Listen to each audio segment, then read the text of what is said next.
Hi, welcome to Papa's Workshop. Well, today I want to make something that's really absolutely free. I want to make the Z probe and test it out on my new CNC machine. Now, yes, I could have gone out and bought one, but why? I've got scrap parts laying around. All I had to do was just find them and I can make this. And what I'm going to be using is some old RCA cables that I had that I no longer need. And I found a piece of aluminum flat bar that I'm going to use also. Then I'm going to connect it up to the Demon controller and we're going to test it out. So let's get started.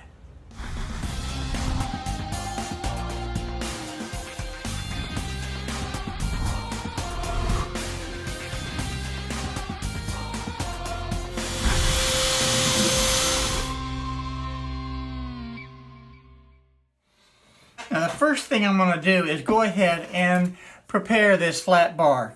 And I'm going to cut this about 4 inches long. It can really be pretty much any length that you want, but I'm just decided to go with 4 inches. So I'm going to go over to the bandsaw and cut this. Then I'm going to sand it and kind of smooth up the edges. And then we'll be ready to go for the next step. Okay, I've got my aluminum bar cut. And I've got the edges nice and sanded and smooth. So the next thing I want to do is confirm the thickness of this. Now I'm going to go ahead and use millimeters because I can get a more accurate reading with millimeters, because 1/8 of an inch equals 3.1 millimeters. So I'm going to go ahead and set that up. And I need to put that on millimeters. That this is 3.1 millimeters. So I can set this up as 3.1 millimeters, or I can use 0.125 of an inch. What I decided to do is go to my collection of 6/32 screws, and in there I found this little flathead screw that will work perfect. So I went ahead and marked my aluminum plate right where I want that screw, and I'm going to take it over to the drill press, drill that, and I want to countersink it so that this screw will fit in completely flush. And then I'll be able to attach the wires to the other side. Now to drill this out, I did a little bit different. I only drilled just a little more than halfway through, just to the point where the tip of the bit came out the other side. And then I flipped it over and drilled from the other side.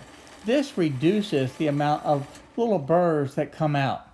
From there, all I needed to do is just a little bit of sanding. Other than that, it's nice and clean. With the drill, it's time to just taper this hole a little bit so that the head of the screw will fit down into this aluminum plate and be completely flush with the bottom. After a couple of test fits, it was perfect if I could get it into the hole. But there you go. It is perfectly flat and smooth now at the bottom. I want to get up close in the camera so that you can see that. So that's all done. I'm going to run the sandpaper over it just a little bit, just to make sure that there's no little burrs on this and it is perfectly flat. So there we go. Now all I need to do is just connect the wires to this, and I'll have this portion completed. And what I'm going to do is just go ahead and cut these one at a time. And then I'm going to take and solder this so that I can wrap it right around. And I have this old alligator clip, and I'm going to try to open this up. There we go. I think that'll work just fine. Alright, the first thing I'm going to do is just solder this tip of this wire.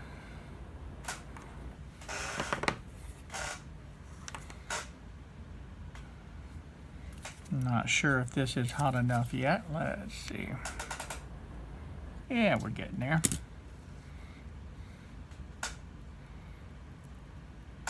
Heat that up and just let it flow. There we go. Okay. Then I'm going to take this and bend this just like that. And we'll put this in between those two washers. If I can separate them. There we go. Just like that.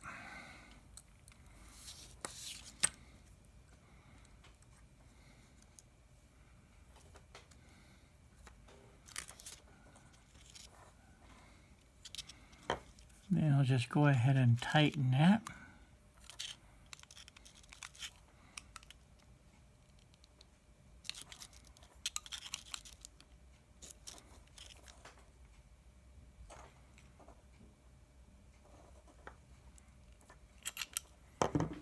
And that portion is done.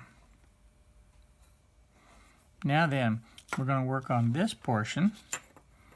I'm going to go ahead and cut this one off.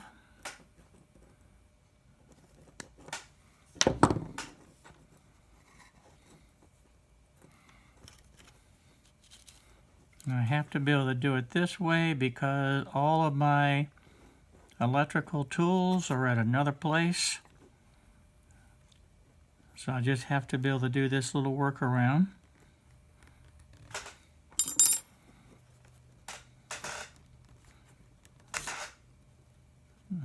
Okay.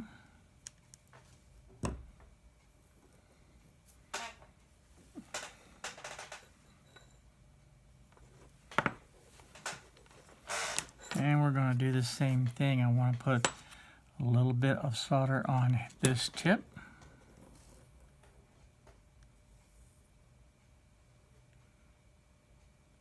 There we go. That's all that's necessary to tin that. Then I want to do the same thing to the alligator clip.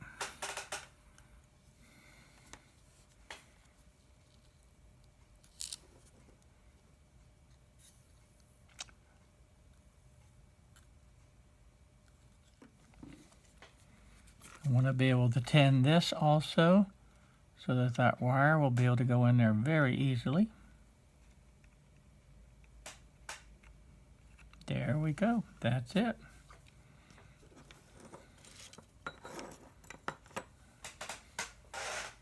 Then I'll take this wire and I want to be able to get some heat shrink material. Okay, I've got the heat shrink material. Now I'm just going to slip it over this one. And slip it all the way down. And then we'll just solder this in place.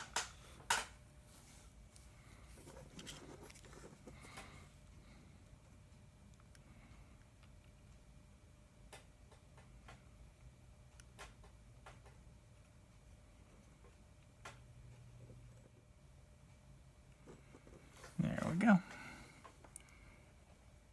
Now I'm just going to take this and fold it back over. Once I have this little metal flange folded back over on this alligator clip, then I'll just slip the heat shrink material over this whole thing and then we'll heat it up. Now I use two different methods. One is I will use a lighter to be able to heat this and shrink it. And the other way that I do is I use a heat gun to be able to do it.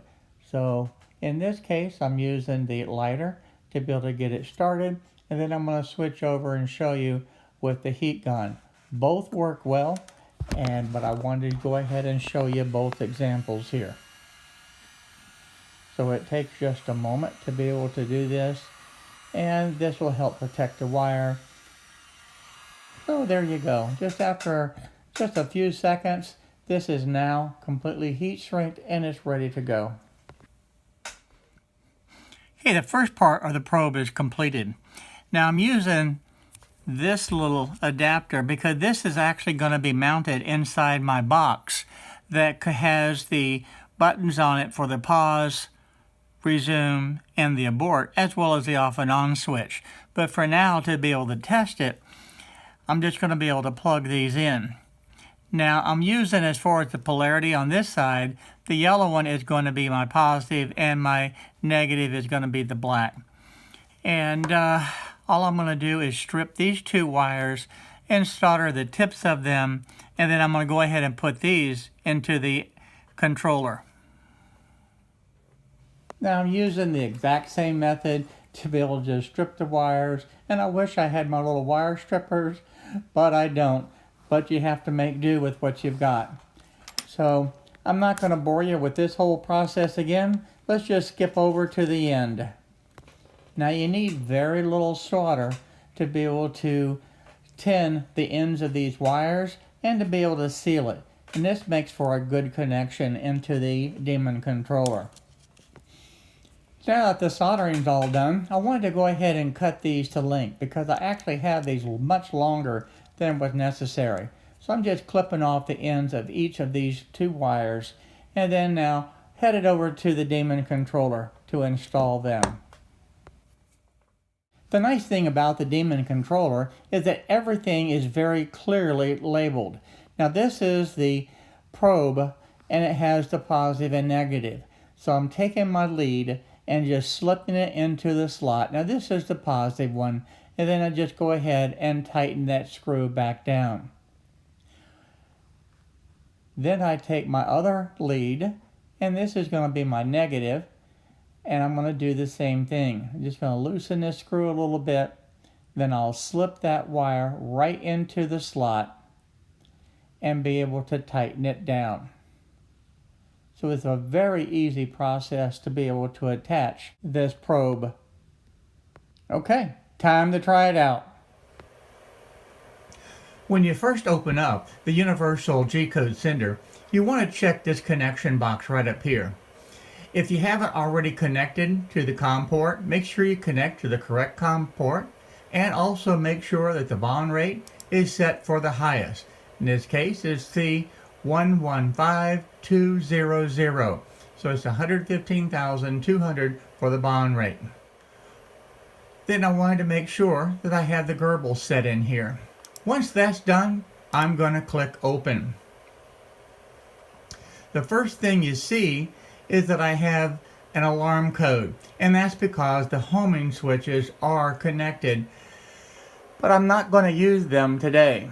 So what I can do is go up here and show you this real quick. Under the machine controls, this gives you all of the different controls that you have. So the first thing I want to do is be able to eliminate this alarm code because I'm not going to go through the homing sequence. So this $X will erase that and it will eliminate the alarm code. So now it's in the active state and it's idle.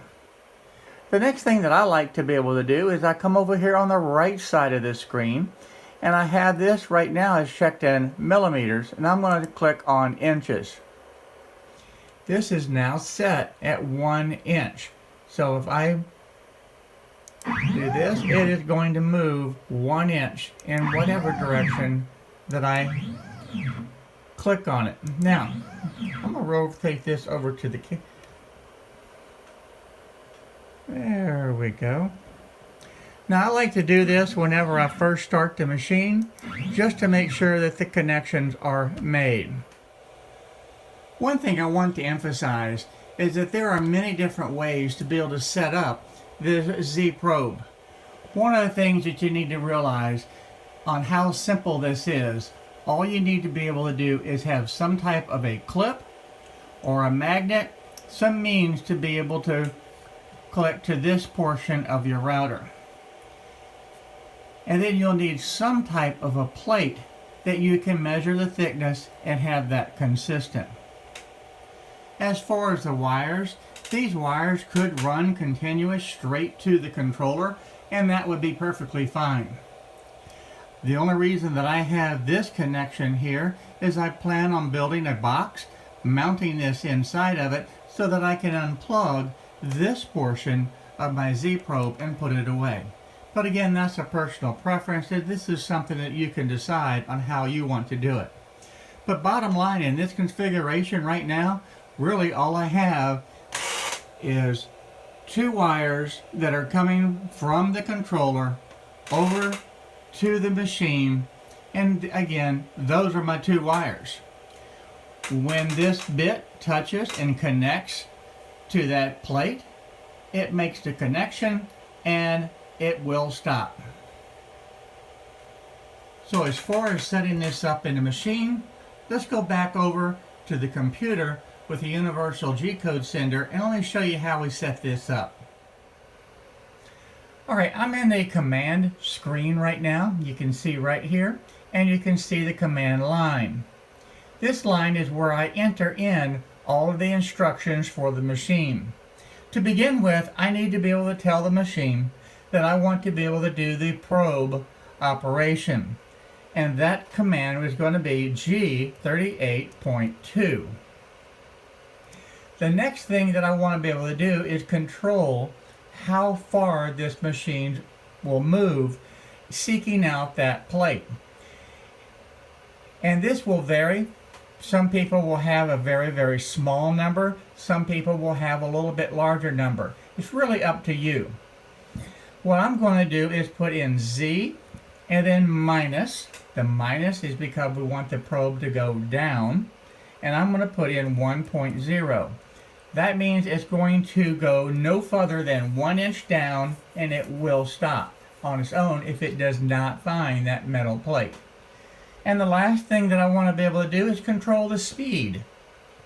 So I type in F, and that's going to control the speed at which the machine will move down seeking that plate.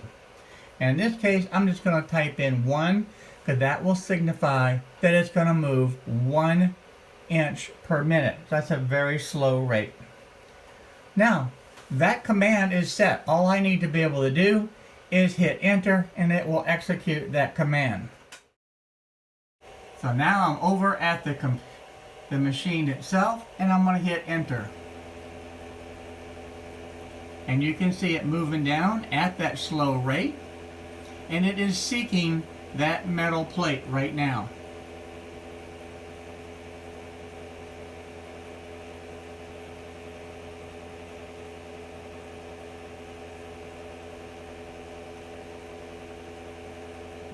And there you go. It's touched the plate and it has stopped.